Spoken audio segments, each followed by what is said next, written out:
Assalamualaikum warahmatullahi wabarakatuh. Bapak Ibu Guru semuanya di seluruh tanah air, terutama Bapak Ibu Guru yang ada di SMP Islam Sudirman Bruno.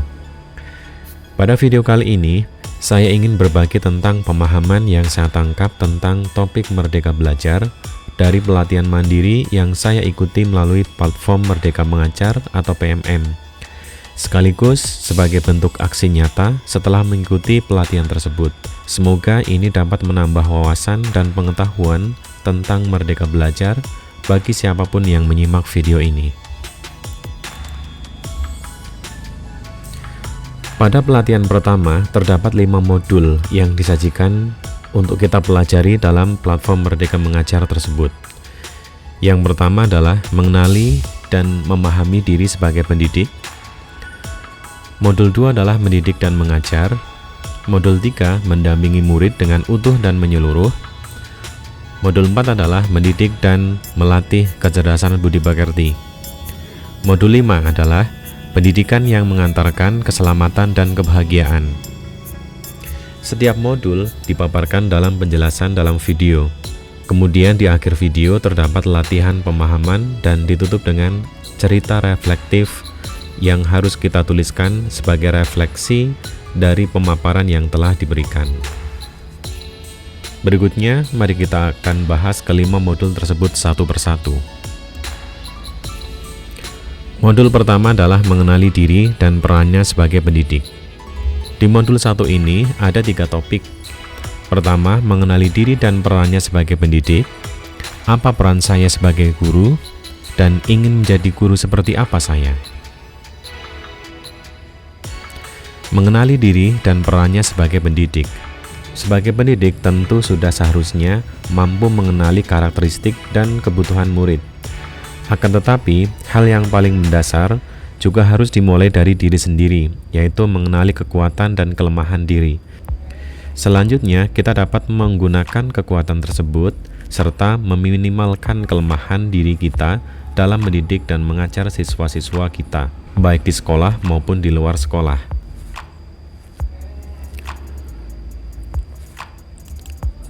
Berikutnya adalah, apa peran saya sebagai guru? Submateri ini membahas tentang peran kita sebagai pendidik. Tidak bisa dipungkiri bahwa peran pendidik amatlah penting bagi perkembangan peserta didik.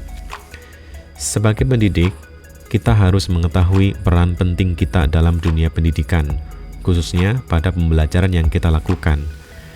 Kita harus terus berinovasi dalam mengembangkan pembelajaran yang menarik, inovatif, menyenangkan, yang juga mengakomodasi konsep Merdeka Belajar. Penting sekali bagi seorang pendidik untuk terus mengembangkan kemampuan diri, baik secara keilmuan, pendalaman materi, serta inovasi pembelajaran, sehingga kita bisa berperan secara maksimal dalam mendidik siswa.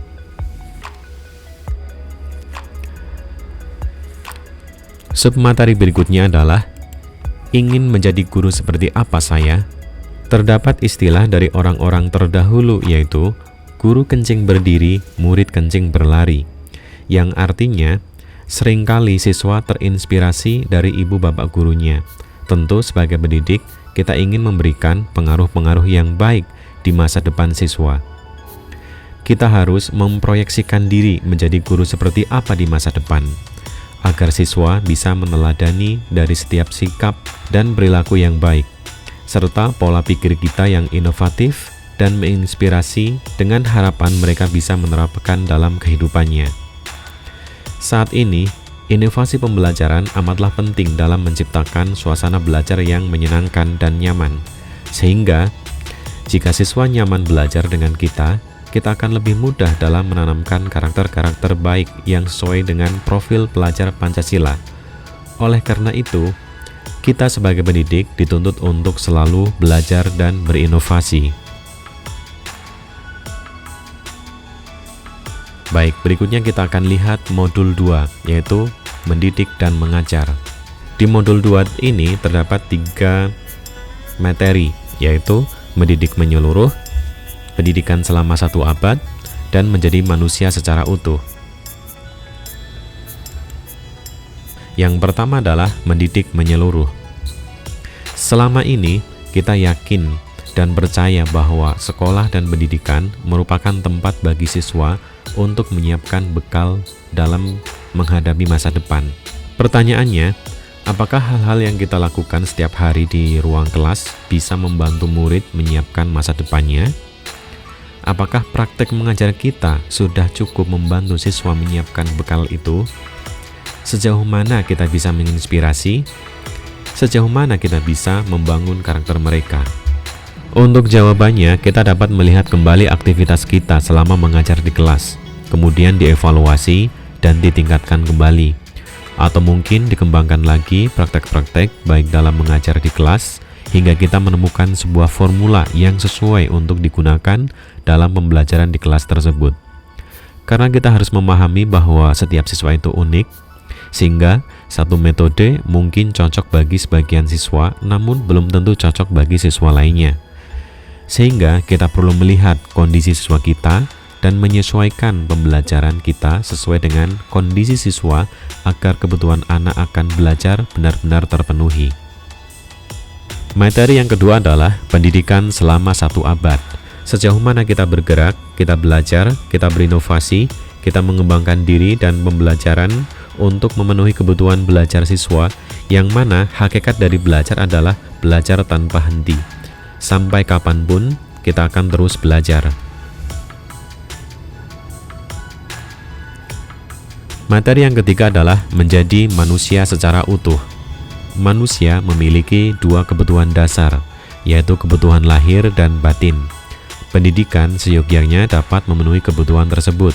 Bagaimana peran pendidik dalam memenuhi kebutuhan lahir dan batin peserta didik untuk mencapai selamat dan bahagia? Apakah cara mendidik dan mengajar kita sudah memenuhi kebutuhan murid tersebut? Berikutnya adalah modul 3, yaitu mendampingi murid dengan utuh dan menyeluruh. Ada 2 materi di modul 3, yaitu kodrat murid dan asas trikon. Baik, mari kita lihat di kodrat murid. Sebagai pendidik yang bertanggung jawab untuk mendampingi tumbuh kembang murid, tentu harus memperhatikan beberapa hal terkait latar belakang muridnya. Dalam melakukan pembelajaran di kelas, perlu diperhatikan 3 hal terkait perbedaan latar belakang muridnya, yaitu kodrat keadaan, kodrat alam, dan kodrat zaman. Kodrat keadaan. Pendidikan itu sangat dinamis, menyesuaikan keadaan yang terus bergerak begitu cepat.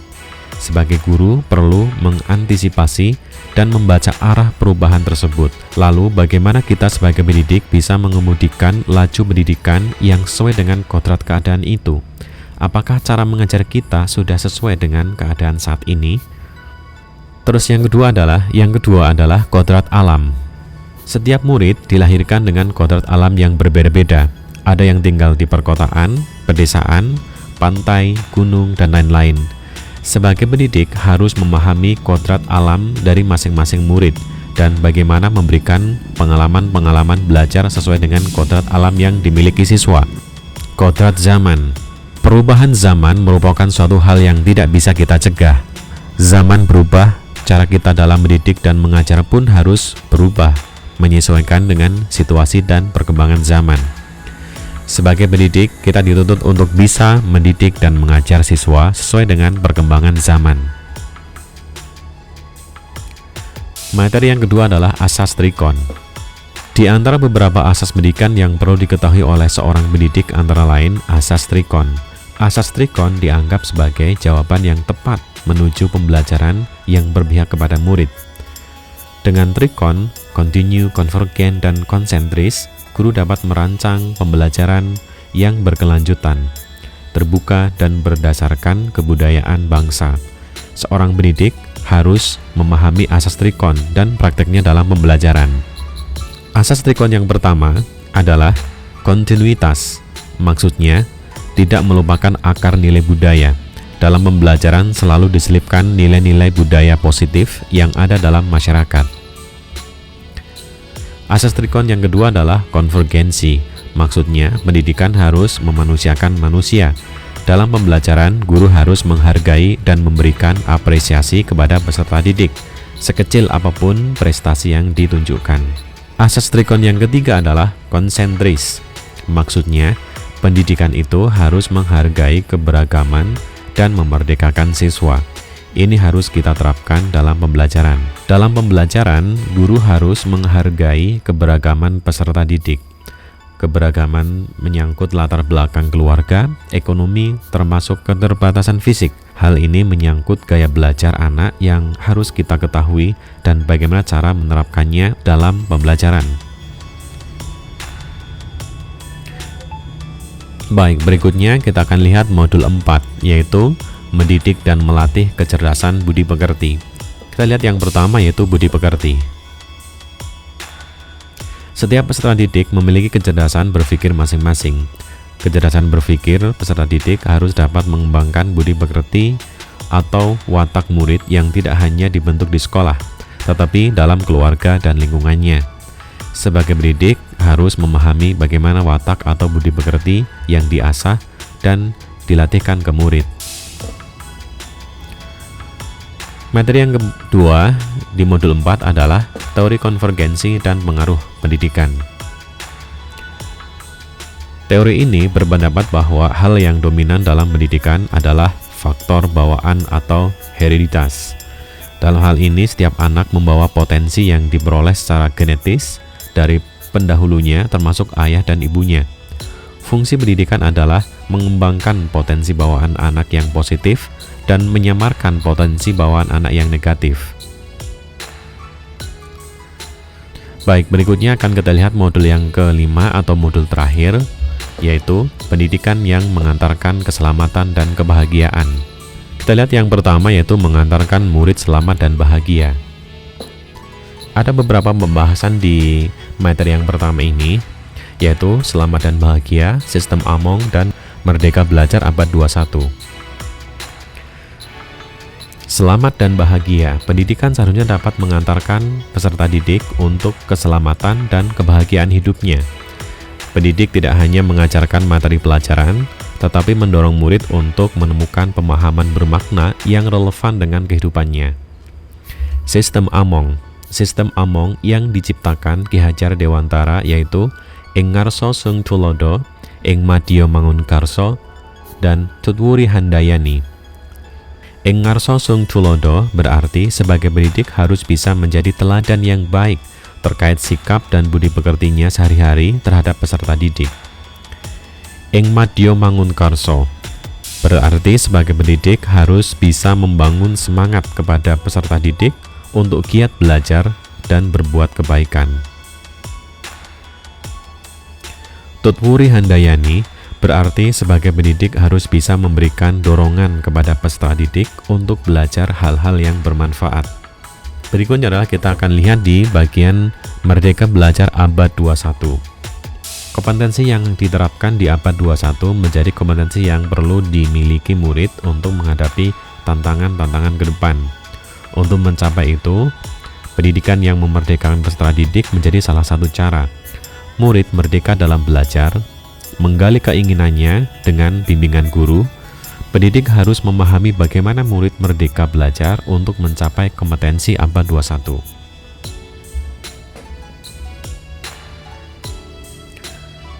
Baik, materi yang kedua kita lihat menciptakan lingkungan pembelajaran terbaik murid.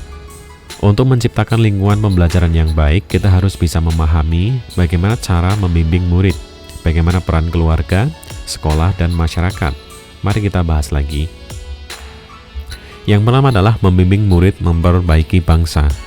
Guru membimbing dan mendampingi murid dalam proses belajarnya, bukan hanya sekedar meningkatkan kecerdasan berpikirnya, melainkan juga secara tidak langsung berperan memperbaiki bangsa.